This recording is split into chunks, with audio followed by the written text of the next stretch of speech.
What's going on, everybody? RJ Ochoa here from SB Nation's bloggingtheboys.com. Hope all is well wherever you are. We hope you're happy, safe, healthy, and that you are excited because the first Dallas Cowboys preseason game of the year is officially in the books. The Dallas Cowboys losing to the Pittsburgh Steelers in the Pro Football Hall of Fame game, a final score of 16-3. We don't necessarily care about the final score, but we have a lot to discuss, a lot to unpack, a lot to figure out, and so we are here to do that together. We are live on the Blogging the Boys YouTube channel. We will podcast this conversation later for those of you who arrived later. If you prefer to listen to it that way, please subscribe to the Blogging the Boys YouTube channel. We recently passed 11,000 subscribers. Looking forward to many, many, many more. Please subscribe also to the Blogging the Boys podcast network. We have a new show that goes out every single day because we know that news is always happening in the world of America's team. What's going on? Jalen McGill, hope all is well where you are as well. And look, this wasn't necessarily a great showing for the Cowboys, but it never was going to be that. We knew that it was going to be sloppy. We knew that it was going to be rough. We knew that it was going to be filled with kind of bumps and bruises along the way because it is not only a preseason game, but it is the Pro Football Hall of Fame game. The Dallas Cowboys did not even send 16 of their players to this game. Quarterback Dak Prescott among them. Dak did do an interview with the Fox broadcast from Oxnard where the Cowboys will head back tomorrow on Friday. By the way, the Cowboys will have a joint practice with the Los Angeles Rams on Saturday, so we'll see how that goes. Their next preseason game is next Friday as the Cowboys head to take on the Arizona Cardinals before they wrap up the Oxnard portion of training camp. Aaron on our Facebook page says, I was content with the defense. If you are just trickling in, let us know what you were content with, what you did not like. In fact, we'll term it as winners and losers just because that term makes sense. Nobody's a loser. We'll start with the biggest winner of them all, though, Micah Parsons. I don't think there's any doubt that Micah Parsons was the biggest winner from the night for the Dallas Cowboys. Micah Parsons actually getting the fumble that happened on the very first possession of the game. In fact, let's go ahead and take a look at Micah Parsons' fumble recovery. Didn't cause it, but did pick it up, and ultimately that's all that matters. And now a fumbled exchange. Cowboys look like they got on top of it. And they did. Micah Parsons, the rookie and first-round pick, is there to get the fumble, and it's an early turnover as Claypool never got it from Mason Rudolph.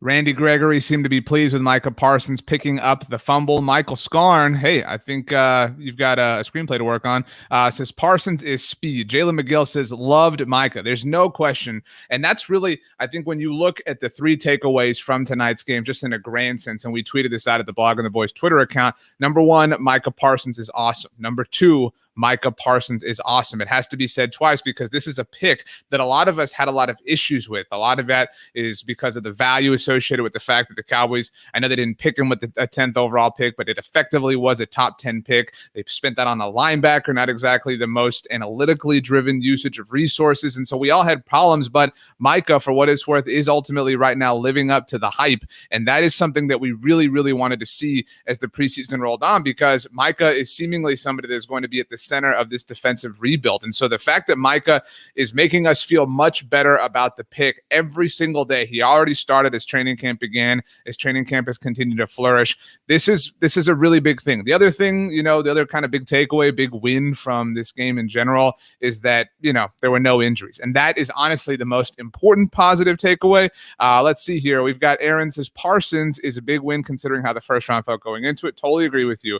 We've got Kenny says Parsons was good. Nashawn is not as good as advertised. Inseki is very bad. Rush and Newt should be cut tonight. Brian says, what up, RJ? Hope all is where you are, Brian. But yeah, so Micah Parsons, I think if we all are going to agree with one player being the clear winner for the Cowboys during the Pro Football Hall of Fame game, it is undeniably Micah Parsons. Now, let's get to further winners, further losers. Again, we want to hear your winners, your losers. I will write about this on Friday at bloggingtheboys.com if you prefer to read it, but we are here to discuss it right now. Second winner, and look, I got to say, I didn't necessarily anticipate this happening even like a day ago, but Garrett Gilbert. And some of this isn't even to do with Garrett Gilbert, if we're being honest, because the quarterback play, as a lot of the comments have already shown, if you're watching live on YouTube or Facebook, people were not pleased with Ben DiNucci. I think that is the kindest way that I can say that.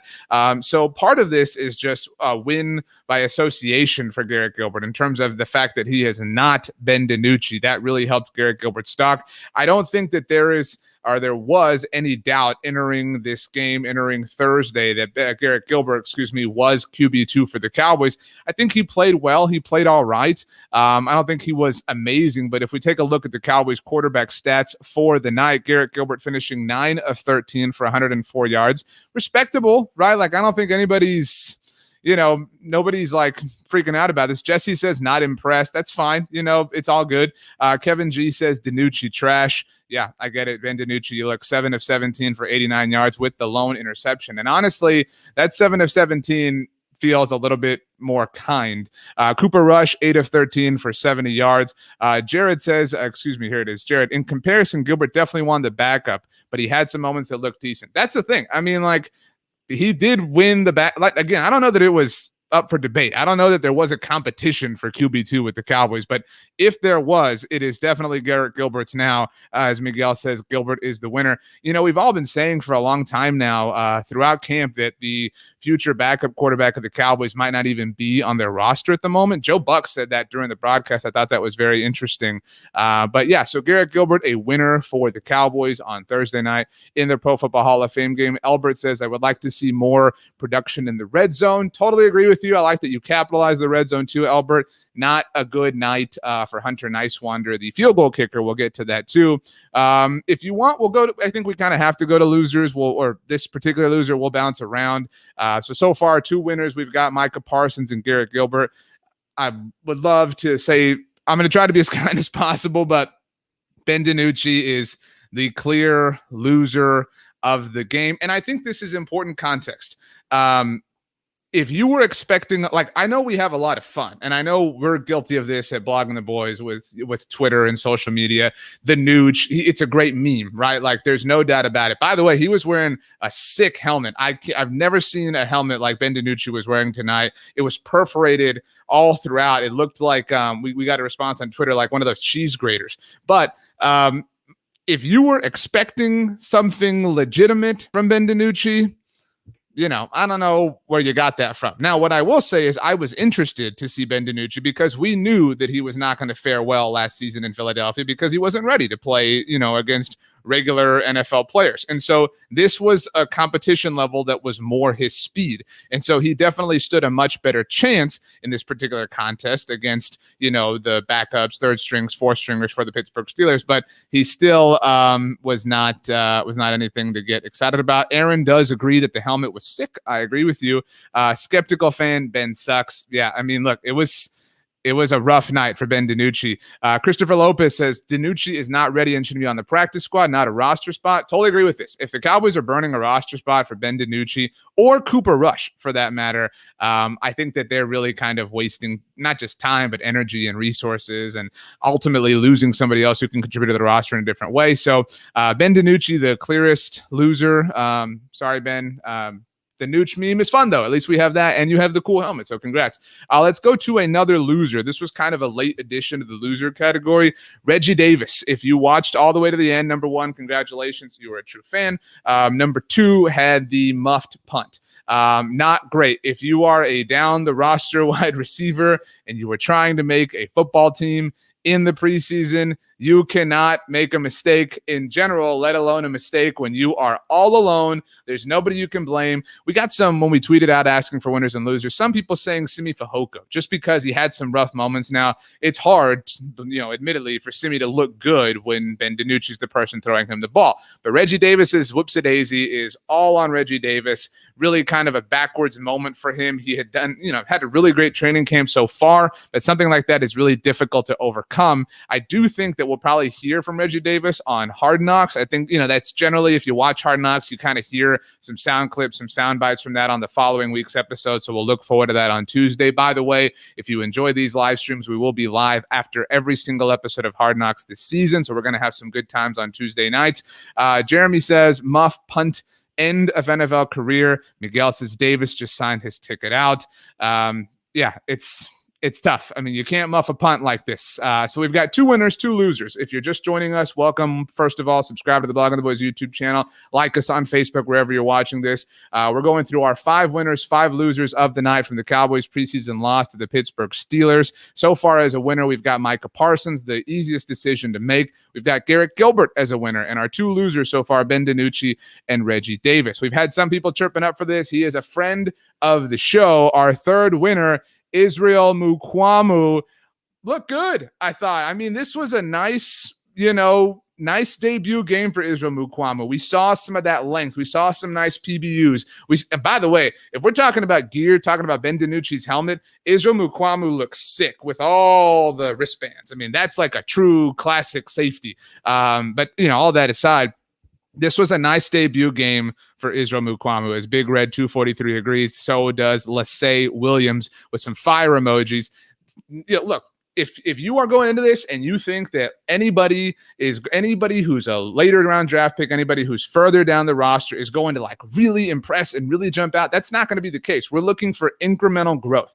And we saw that tonight from Israel Mukuamu. We saw what Dan Quinn saw. We saw that length. We saw that size. We saw that overall competitive athletic package. And that's a really positive thing. In the lead up to this game, and doing different podcasts and things like that, one of the things that I said here on the YouTube channel as well, we do a preview show every week, was I want to see this defense, specifically these players, Israel Mukuamu and Nahshon Wright, pop. We want to see that because they are proof of concept. When the Dallas Cowboys took Nahshon Wright, we all sat here, we were live, then during the NFL draft, we wondered, like, what are they doing? Nobody's ever heard of this guy before. And then when they took Israel Mukuamu, people kind of came around, and we all obviously understood that Dan Quinn was getting the guys he liked from a physical perspective. Vernon Kelly says, Nahshon Wright was impressive to me. I agree with you.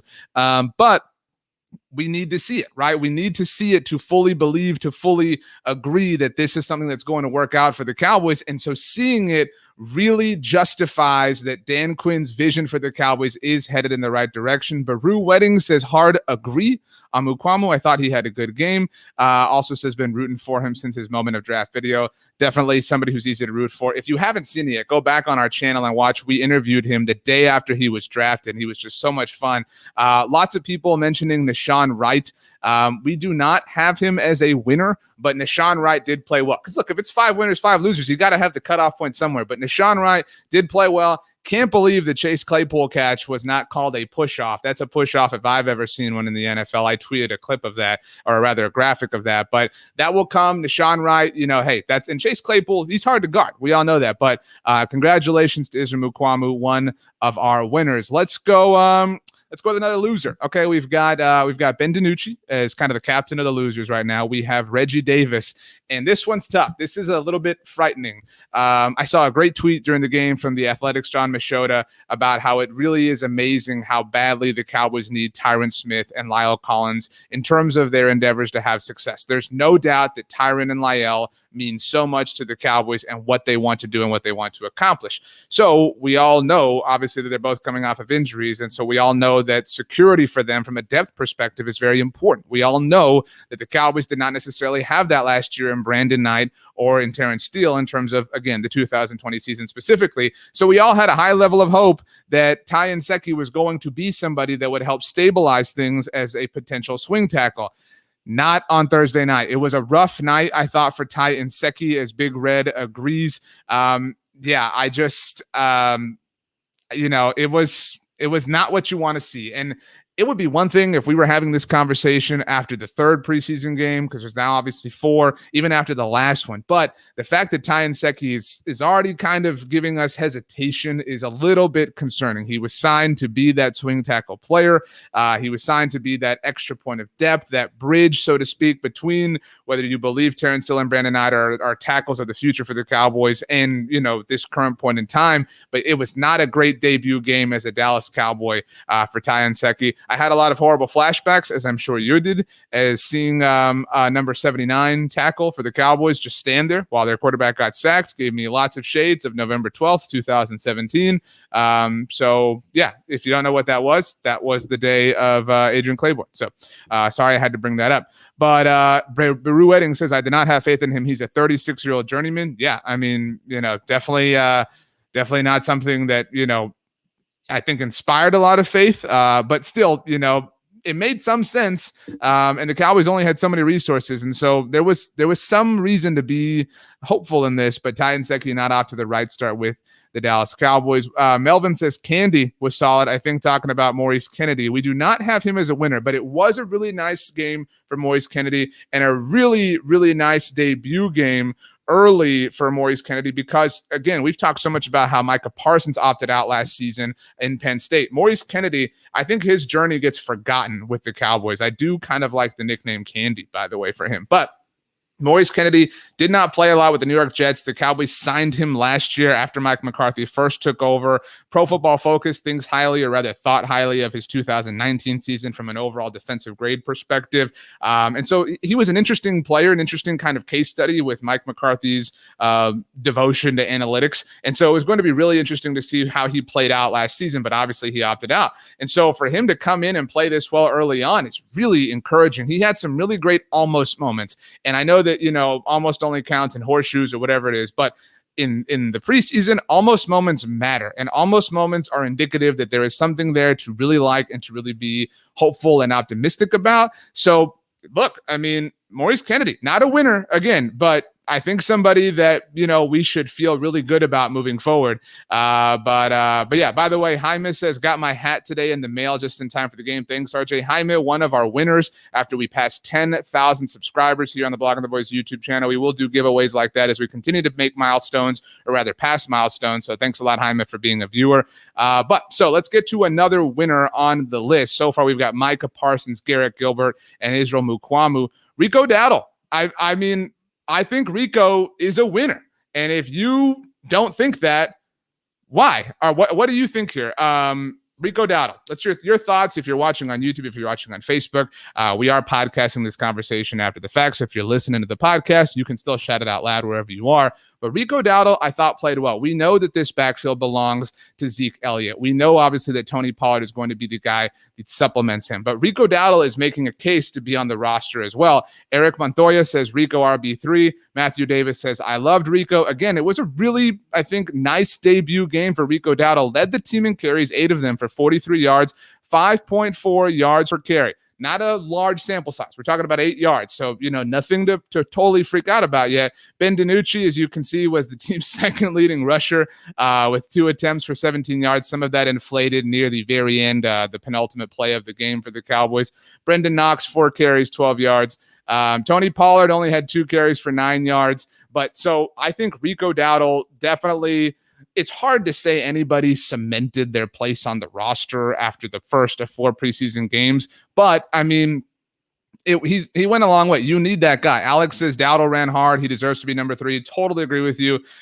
We've got Jacob says Rico Dowdle RB3. Robert says Rico did great. Should be a roster lock. Very much agree. Matthew Davis says we honestly need a Marion Barber type. That's true. That's definitely an element to the Cowboys running game that is missing. But Rico Dowdle, congratulations on being our, 4th winner. We've got 4 winners and 3 losers so far, which means we have to get to another one. By the way, Alex says I would challenge number 20 and 34 would be battling it out. That's a bold take, my friend. There's a lot of people who believe in Tony Pollard coming out strong in 2021.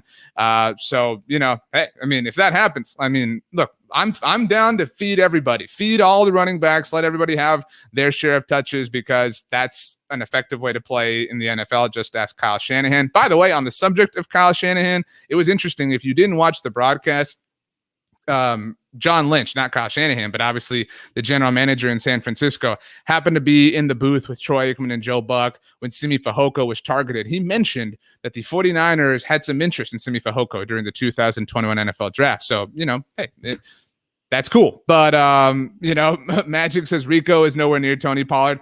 Maybe. Let's be optimistic. Brian, I like this take. Brian says, winner, Cowboys fans, football is back, baby. That's the thing. Like, I know we're all kind of sitting here. We're all a little bit frustrated over certain things, whatever, tiny little details. But the fact that we are sitting here live after a Dallas Cowboys football game and talking with one another about it, it just feels so good. And in case you are new here, new to the Blogging the Boys universe, we will be going live after every single Dallas Cowboys game this season. We hope to be a part of your weekly tradition as we all enjoy America's team going 17-0 and winning their 7th Super Bowl. They'll win their 7th one next year. Obviously, they'll win their 6th one first. But let's Stefan, I think it's Stephanie, excuse me, says, what about the tight end number 84? He did real good. That's right. Sean McEwen did do great. Didn't have a huge performance like I think any of us really thought they did. In fact, let's get our receiving leaders up here for you with our super fancy stat machine. We can do this. All right. Receiving leaders for the Dallas Cowboys in the Pro Football Hall of Fame game. Malik Turner, 4 catches for 47 yards. Aaron Parker, 2 for 39. Cedric Wilson had some nice moments, only 2 catches, but I thought Cedric looked great. We all certainly have a lot of high hopes for Cedric. Had a nice start to the season last year before Dak Prescott got hurt. There you see Sean, 2 catches, 26 yards. Nice fight on the first catch, 13 yards per catch. We'll certainly take that all the time. Brandon Eagles had the big catch, 1 catch for 25 yards. Siwo got in the mix, 1 catch, 17 yards. Rico had a hard day's work there as well. Dalton Schultz, who, by the way, had a nice mustache that we saw during the broadcast, 1 catch for 15 yards. Christopher says that Sean is a lock for the 3rd tight end spot. I agree. Now, Jacob says, RJ, I'm worried. O-line looked terrible. Backup quarterback looked terrible. What do? We don't panic. It's the first preseason game. I agree that, Ben DiNucci did not look great. The secondary offensive line is a concern. And Connor Williams, we've been hearing so much about and seeing so much and discussing all about how he is practicing as the team's backup center. There were some high snaps, and that's not what you want to see. If Connor Williams has to play center in a pinch, I don't know that I feel as confident in it as I did before this game. It's just one preseason game, so that's the thing. We can't really freak out. There are things that we definitely know. Don't get me wrong. Like, we know that Ben DiNucci is not part of the picture here, but we also knew that, right? So there are some things that we know. There are some things that we're leaning strongly in favor of, and there are some things that we need more data. There are some things that we need to see more, collect more information before we can make a full and accurate analysis. But I mentioned we have 4 winners. We now have 3 losers: Ben DiNucci, Reggie Davis, Ty Nsekhe. Speaking of the reserve offensive lineman for the Dallas Cowboys, our 4th loser, Brandon Knight. Not a great night for Brandon Knight. Somebody who played tackle for the Cowboys a lot last season, has been playing some guard so far this year as my dog. Thank you. My dog's name is Bear. He likes to be part of the show. Appreciate it, dude. There's a recliner in my office. He likes to sleep here, but he gets jealous. He wants attention. So it is what it is. Thank you very much, Bear. They understand you were not fond of Brandon Knight. But Brandon Knight, and I don't know. It's interesting that the Cowboys are playing him at guard.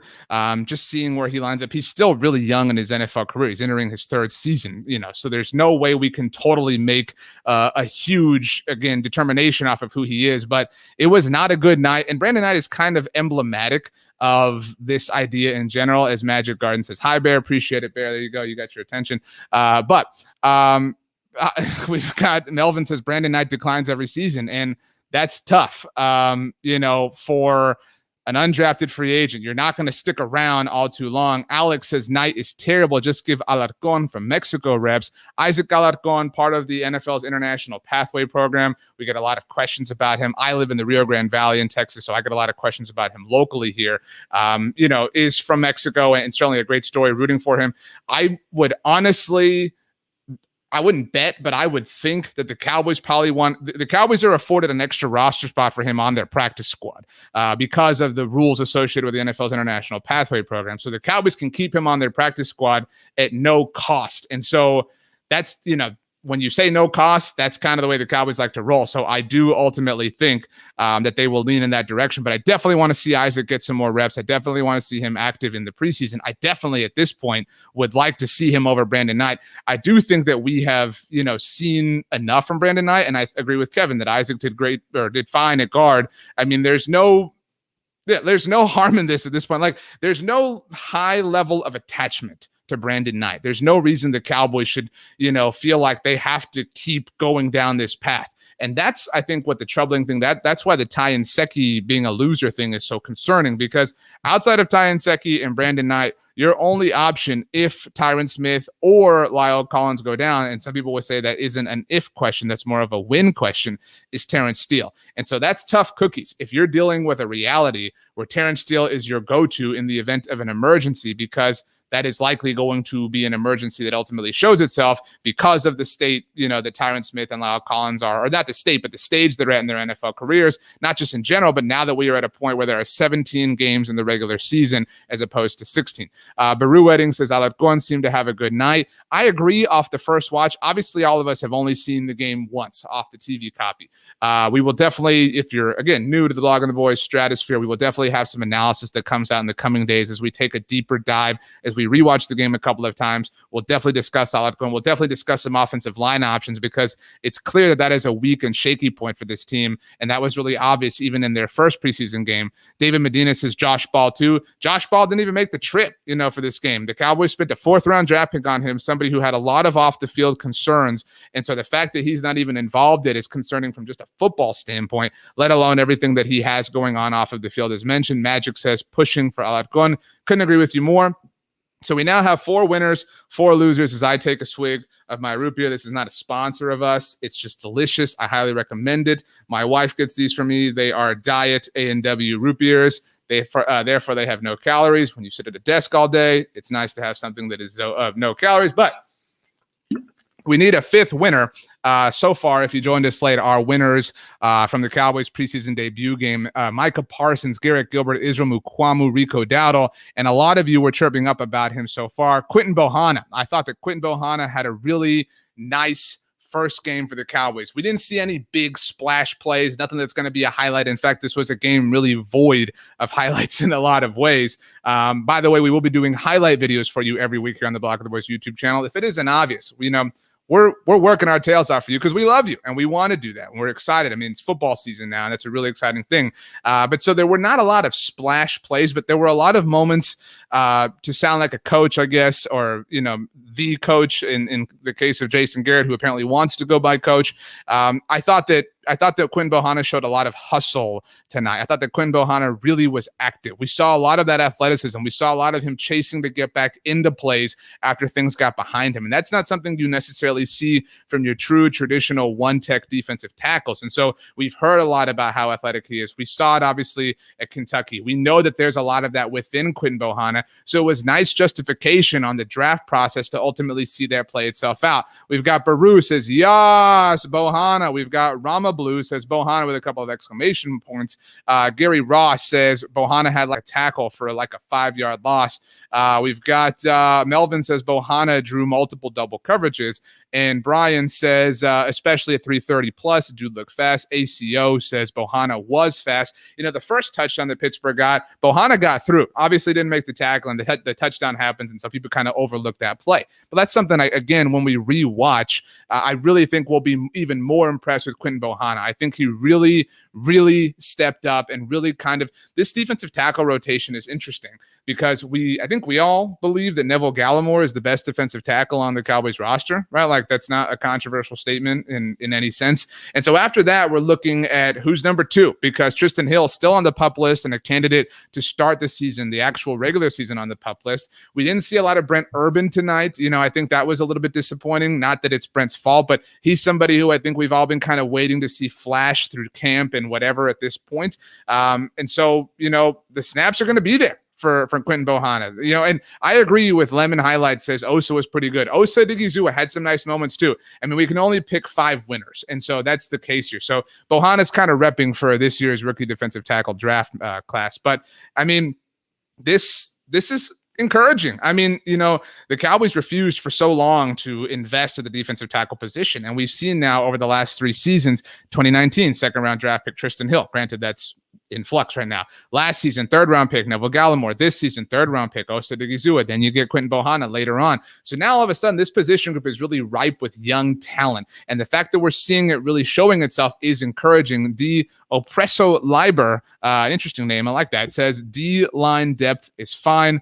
I agree with that. I think ultimately everything about the defensive line looks good. I don't have any qualms about it. It might be the deepest part of the defense. I know there's a lot of depth at linebacker, but after, your top guys, it does get a little bit shallow, especially with Francis Bernard being on the mend right now. On the subject, by the way, of linebacker depth, we do have a comment here. Let me find this one. Looking. I saw it a moment ago. It was about Luke Gifford. Where is the Luke Gifford comment here? Here we go. Brian says, y'all don't like Gifford. Remember, Luke Gifford suspended for the first game of the season. Not that that's like the biggest deal or a deal breaker in any sense, but I mean, I'm not impressed. And Luke Gifford was awesome as a rookie, as an undrafted free agent 2 years ago. But, at this point, I think we've seen enough. There are certain players who we've seen enough of to ultimately, draw a legitimate conclusion that we can feel safe and satisfied by. Luke Gifford hasn't popped at this point. So I'm fine with, moving on if we really ultimately wanted to. But let's see. ACO says, honestly, the defense was not awful. I saw flashes. I agree with this. I think that look, they allowed 16 points, and I realize this is against, backups and the like for the Pittsburgh Steelers. So it's hard to properly grade this, but it was not the worst performance. The backup offense for the Cowboys, the backup of backup, the Cooper Rush, Ben DiNucci-led offense for the Cowboys is what stalled this evening. But I thought defensively, the Cowboys did a fine job of kind of being in things ultimately throughout the game. I agree, by the way, with ACO that Cox stood out more. Jabril Cox is somebody who hasn't flashed so far in camp all too much. I thought Keanu Neal looked okay early on. I mean, so there are, that's what I'm saying. Like, we don't need to waste time here on Luke Gifford. Wish him well. But anyway, so our 5 winners: Micah Parsons, Garrett Gilbert, Israel Mukuamu, Rico Dowdle, Quinton Bohanna. We do have at this point 4 losers listed. Ben DiNucci, again, nobody's gonna. That's the easiest decision to come to tonight, obviously. Reggie Davis, the muffed punt. You can't do that, especially when you're battling for a roster spot. Ty Nsekhe certainly makes us feel not so warm and cuddly about the offensive tackle depth for the Cowboys. Brandon Knight, same sort of thing. The final loser, although we can certainly talk about others, but the one that I think we need to mention, and this actually might fall more on the coaching staff. I saw a friend of the show, Dave Hellman from DallasCowboys.com, tweet something to this effect. But Hunter Nicewander, the kicker. Hunter Nicewander, the punter, is fine. I don't think we have any issues or any qualms with Hunter Nicewander, the punter. But Hunter Nicewander, the kicker, nah. I mean, this was not a great game for kicking overall on either side, Dallas or Pittsburgh. But Hunter Nicewander, the kicker, we've seen enough. We don't, and that's the thing. Like, if you're the coaching staff, if you're John Fossil, what are you doing? Like, this is actually unfair, I think, to Hunter Nicewander, who's obviously trying to make this team probably as the punter, because if you're the Cowboys, you have a kicker in Greg Zuerlein, who's on the PUP list right now. So why are you putting him through this? Like, why are you making Hunter Nicewander spend any time? If he's going to be your punter, and now we're getting a little bit into the weeds with this idea, but if the idea is that he's going to be your punter, why are you having him spend even one moment of his day doing anything other than the thing that you are going to want him to do, which is punt? It's kind of hard to figure out. Now, I understand, you have so much belief in Greg Zuerlein that you don't feel the need to bring anybody else into camp while Greg is on the PUP list. Maybe you think Greg's coming back soon, whatever. We already know DeMarcus Lawrence is off the PUP list, so maybe Greg is right behind him. I don't know. But, I mean, why? Like, what are we doing here? Why are we wasting time with this? I can't even call it a project. I mean, it's silly to have Hunter Nicewander kick field goals. You're just wasting time. That's all you're doing. You're just sending everybody out there for the field goal attempt, the extra point attempt, whatever, and it's just wasting everybody time. It's weird. I mean, now Raymond, this is a great point. It says backup emergency kicker. So I like that idea, right? Like, he's obviously got to be prepared for a situation like that. I also think it makes more sense to have your emergency backup kicker be your punter as opposed to your starting safety, like we saw with the Cowboys a few years ago. But this is my point I agree with, I think it's Ashawn. One says get a kicker just to get through games until Zuerlein is back. Yeah. I mean, why? Like, that's, if you want to get a proper evaluation of the rest of your special teams, you need a kicker, right? Like, you need somebody who does this professionally. So, last loser for me that I've listed at least is Hunter Nicewander, the kicker. But Hunter Nicewander, the punter, is totally fine. Now let's get to your losers. Again, the names we've named. So we're looking for names that are not these people. As winners, we've got Micah Parsons, Garrett Gilbert, Israel Mukuamu, Rico Dowdle, Quinton Bohanna. As losers, we've got Ben DiNucci, Reggie Davis, Ty Nsekhe, Brandon Knight, and Hunter Nicewander, the kicker. If you have a winner or a loser that is not any of these players, let us know right now. Let's discuss. Let's start with ACO that says Jalen Smith was not impressive. Whoa, shocking news in the year 2021. This is not sarcasm to you, ACO, that Jaylon Smith was not impressive. The first play of the game, Jaylon Smith interrupted Kelvin Joseph. And, that's something I think, I don't know that this was seen by too many because it was the first play. We were all pumped. Maybe you were still sitting down. Maybe you're still fixing your plate or your drink or whatever. And it's one play. I don't want to cherry pick and do that and just bag on Jaylon, but it felt a lot like last year and not even last year. It felt a lot like the last couple of years for Jaylon. So that was rough. Not a great debut for Jaylon Smith. Now, a lot of you have said, as Melvin Baldwin says, Anthony Brown. Yeah, I agree. We had an article go out at bloggingtheboys.com recently about, or I actually think it goes out tomorrow. It's been a busy day, so things are jumbled in my mind and so actually let's put this question out to you then. If you all think, I think I know what the answer is going to be, but if you all think this lowly of Anthony Brown, I'm not saying that's unfair. Draylon says Anthony Brown didn't look good either. Now that we have seen Maurice Kennedy pop, right? And I think we all believe in Maurice Kennedy. Right. And so if we look at the corner depth on the Cowboys roster, right, if we just count out guys we know and, we're putting on the roster, certainly ahead of Anthony Brown, we got Trayvon Diggs, we got Kelvin Joseph, we got Maurice Kennedy. We've obviously got Nashawn Wright. That's 4. And then it's, okay, what about Reggie Robinson? Like, then we're starting to have some conversations. Like, do you really believe in Anthony Brown enough to carry him, whatever? So the, question we're tossing out is, and this is an if you could thing. We don't even know if you could, but if you could, we'll call it a 6th round pick. Yes or no, would you trade Anthony Brown? Barron says Anthony Brown needs to go. So we'll say a 6th round pick. Hypothetically, that's the hypothetical price for Anthony Brown. Yes or no, if you're watching live with us on YouTube or Facebook, subscribe to the Blog of the Boys YouTube channel, like us on Facebook. Por favor, would you trade Anthony Brown for a 2022 6th round pick? Christopher Lopez says yes. Alex Robledo says cut Brown. So think I know what that means. Baru Wedding says not yet. Excuse me. Brian says Brown needs to prove himself going forward because Wright and Kennedy looked much better than him. Jalen says yes. Aaron says yes. Vernon Kelly says Reggie Robinson will likely get cut. I agree with this, unfortunately, although had a nice end of the game. Clifton says yes. We've got here, let's see, I've lost my comment now that I was going towards here. And Jacob says that's what we drafted with, didn't we? That's right. Anthony Brown was a 6th round pick in 2016, one of 3 6th round picks. We talked about Rico Dowdle going off. Don't forget about the true Rico, the OG, Rico Gathers, also a 6th round pick in 2016. Melvin says no. John says Brown goes immediately. AL says yes. We've got Darwin says yes. Don says no. Texas Trojan says trade Brown for some more O-line depth. I don't think there's anything there to be had, honestly. We've got Dat Boy D says no. This is the take I agree with mostly.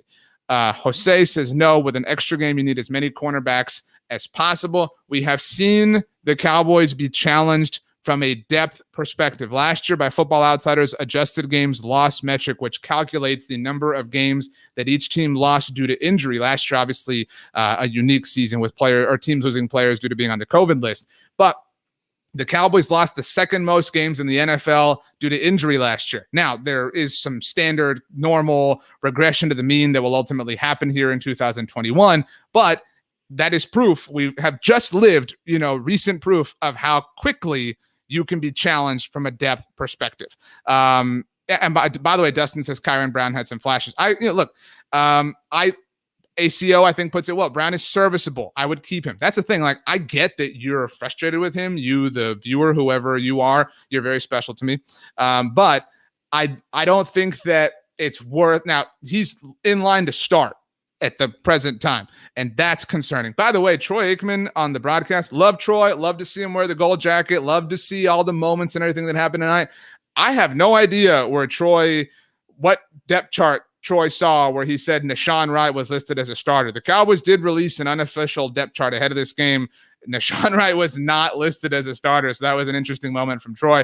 But I would hold on Anthony Brown just because that's the word. He is serviceable. Now, AL says Wright over Brown. Totally agree. Totally fine. But to have Anthony Brown there is a bit of a luxury. Now, we didn't even mention Jordan Lewis, who obviously didn't travel with the team. But so you have numbers there, but those numbers can so quickly be tested. And so at this point, I don't think it's worth it because that's what you're looking at, like a 6th round pick. I don't think it's worth that. And so I think it's definitely worth holding, definitely not worth freaking out.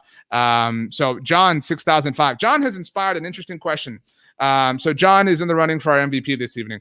Backup quarterback is the biggest concern, not Anthony Brown. So I put it to you, our loyal, beautiful audience. What is the biggest concern that you have for the Dallas Cowboys? It can be a position. It can be an idea. It can be the perforations on Ben DiNucci's helmet. What is your biggest concern after 25% of the preseason has now been completed? We have now seen this team against another football team, so we can draw some legitimate conclusions. And I think that the biggest concern for me, I'm curious to see your answers as you get them ready. Let's see here. Barron says corner 1, Diggs, corner 2, Kelvin Joseph. Oh, I thought that was a list. Excuse me. Darwin says backup quarterback. That is not my answer. I mean, there is a point where that is a concern, and it's definitely up there for me. Tom Moore, legendary Colts offensive coordinator, used to say that they didn't practice, and I'm sure you've heard this quote a million times, but didn't practice with their backup quarterbacks in Indianapolis because if Peyton Manning went down, they were screwed. He didn't say that word. He said something else, and that they didn't practice screwed. That makes sense, right? Like, it makes sense that if Dak Prescott goes down, the Cowboys season is over. Again, we just live this. If Dak Prescott goes down for a game, 2 games, then yeah, I'm definitely concerned about who the backup quarterback is here because I don't know that I have faith that Garrett Gilbert can lead this team to a win. But my top concern right now, I agree with Brian, O-line depth. O-line depth is my top concern. AL says swing tackle is my biggest worry also. We've also got here, Jared says swing tackle, big concern, but hoping we don't have to worry about it. I mean, that's the biggest concern to me is right now, this is the way the Cowboys have been constructed for a long time, is if everything goes well, if everything goes right, if everything goes according to plan, especially along the injury front, as in nobody gets injured, if we're looking at an offensive line week in and week out of Tyron, Connor Williams, Biotish, Zach Martin, and Lyle Collins at right tackle, we all believe in that, right? Like, nobody is losing sleep over that. But the moment that depth becomes challenged, this team falls apart. And granted, Dak Prescott was not in there tonight. A great quarterback like Dak Prescott can mask and overcome some deficiencies along the offensive line. But the fact that there is nothing to really offer there, at least at present time, maybe Ty Nsekhe surprises us next week against the Cardinals. Maybe Brandon Knight gets better at tackle because we saw him playing guard. Maybe Terrence Steele plays better at tackle. Maybe Josh Ball comes in. That's a lot of maybes, though. And I just, if anything's giving me indigestion right now, it's not that root beer. It's the fact that the Cowboys don't have depth that feels reliable along the offensive line, and that's a really concerning thing. Hey, that can be fixed. That can potentially get better. Melvin says Terrence Steele is trash. Look, I mean, that's not incorrect. Let's see, Teedy Weedy. And let's go, everybody, with an emoji. I'm in that kind of mood now. The swig of root beer has inspired me. It says, how do you think Kelvin Joseph did? I think that's an interesting autocorrect correction from Kelvin to Kev and your emoji reaction to Kelvin Joseph's first game with the Dallas Cowboys. I think mine is probably the like thinking emoji, the one that's like grabbing its chin, because look, again, first play of the game gets wiped out by his teammate and Jalen Smith. But I thought he was okay. I mean, but there is a lot, I talked about earlier how the proof of concept is riding on Nashawn Wright and Israel Mukuamu. Brian offers us the same thinking emoji. Dustin, I like this. Dustin has the money emoji, like the $. David, I think this was kind of a terrible suggestion for me as the host. I apologize because I can't totally see these. So that's my bad. That's on me. But I think I lost David's comment. David's got I think it's the shrug emoji. It's really tiny to see. Baru says wash hands. I think it's maybe like getting excited washing your hands. I see. Erica says Erica has like a kind of inquisitive one. Yeah, it's like and I think that's where we're at. Like we're just kind of not totally impressed yet, and that's okay. Like, there's just the fact that Kelvin Joseph didn't like knock our socks off is totally fine. It's his first preseason game, but I do believe, like I was saying, that there is a proof of concept weighing on Nashawn Wright and Israel Mukuamu. There is a lot riding on Kelvin Joseph because we know certainly now that Micah Parsons is going to live up to the draft day hype. Cool, we feel great about that. But Kelvin Joseph was supposed to be the supplement, right? Like, Kelvin Joseph, when we watched the NFL draft a few months ago, we all left the second round saying, okay, we all entered the second round saying, okay, we got Micah Parsons. It's okay. Patrick Surtain was gone. J.C. Horn was gone. What could they do about it? So they took Micah Parsons. Okay, cool. Give us an answer. The answer is supposed to be Kelvin Joseph. Now, it's unfair to Kelvin Joseph to say he has to be Patrick Surtain or J.C. Horn. That's unfair, and we're not saying that. But there is a lot riding on the idea of Kelvin Joseph being the supplement to Micah Parsons, and we haven't seen that yet. But that's normal, right? And so I think what we saw from Kelvin Joseph was standard, and that's okay. It is what it is. Slime says, y'all want JC with the crying laughing. Hell yeah, I want JC Horn. Of course. Who's going to lie about this? We all want JC Horn. But anyway, so something that we haven't talked about yet that is important. I can't believe we haven't gotten here yet. We'll get back to the game in a second. But before the game, before all the action, before Ben DiNucci pissed everybody off, Jerry Jones was on set on Fox with Troy, the whole gang, the whole crew. Of course, Jimmy Johnson, who's entering the Pro Football Hall of Fame on Saturday, was there. And Jerry, a few weeks ago, the first press conference out in Oxnard, he said he screwed up. Again, he did not say the word screwed with Jimmy Johnson. We all were like, wow, this dude finally admitted it. Jerry said then that he didn't want to take away from Jimmy's Hall of Fame enshrinement by talking about the Ring of Honor. If you somehow don't know, Jimmy Johnson, now in the Pro Football Hall of Fame, not in the Dallas Cowboys Ring of Honor. Well, Jerry was asked about this, and in a true Jerry Jones way, noted that Jimmy Johnson is going to be headed into the Dallas Cowboys Ring of Honor. Cowboy fans are asking right now, Jerry, when are you going to put Jimmy in the Ring of Honor? Well, I think that's fair to say. Shall we do it right here? Or shall Absolutely. How's it? We've got time. We got plenty of time. Well, you picked the game. I think we can go. Yeah. I think we've got some great days ahead of us. Yeah. I know we are going to certainly be recognizing what's happening here with the Hall of Fame. But Tex Ram, who started that Ring of Honor, said, Jerry, keep it kind of limited with people, but make sure it wasn't just about the plays they made. Make sure they contributed to the story of the franchise. Now, it's kind of hard to not recognize this contribution to the story of the franchise. No doubt. So are we making an announcement here? Well, we can be. If we can, I don't know how we're going to upstage. No, yeah, you can. Go ahead, make the announcement. That, but we'll be in the Ring of Honor. There we go. Jerry, all right. Love it. Yeah. You heard it here. And we'll be there. While I'm alive? Are you going to be able to make it through this Hall of Fame ceremony? Well, look, Troy, you know all about. Very cool moment. Very cool. Definitely way too late for Jimmy Johnson to finally be put in the Cowboys Ring of Honor, but still very cool that it is finally happening. Nice to see Jerry and Jimmy, having some good times. Definitely hits you right in the feels, etc. Eric Montoya says Jimmy finally in the ring. I agree. Very, very, very cool. Now, I saw this while the video was playing. Mike McCarthy, in his post-game press conference, has spoken about Ben DiNucci, who is the quarterback. Yeah, this is y'all's quarterback, Ben DiNucci, that Mike McCarthy's talking about. Check this out. Dallas Cowboys head coach Mike McCarthy on Ben DiNucci, and this is a quote. I thought DiNucci made some throws off his back foot that were unique. So it's a long plane right back home, and I'm looking forward to watching the tape. I think it's going to be a lot of good things.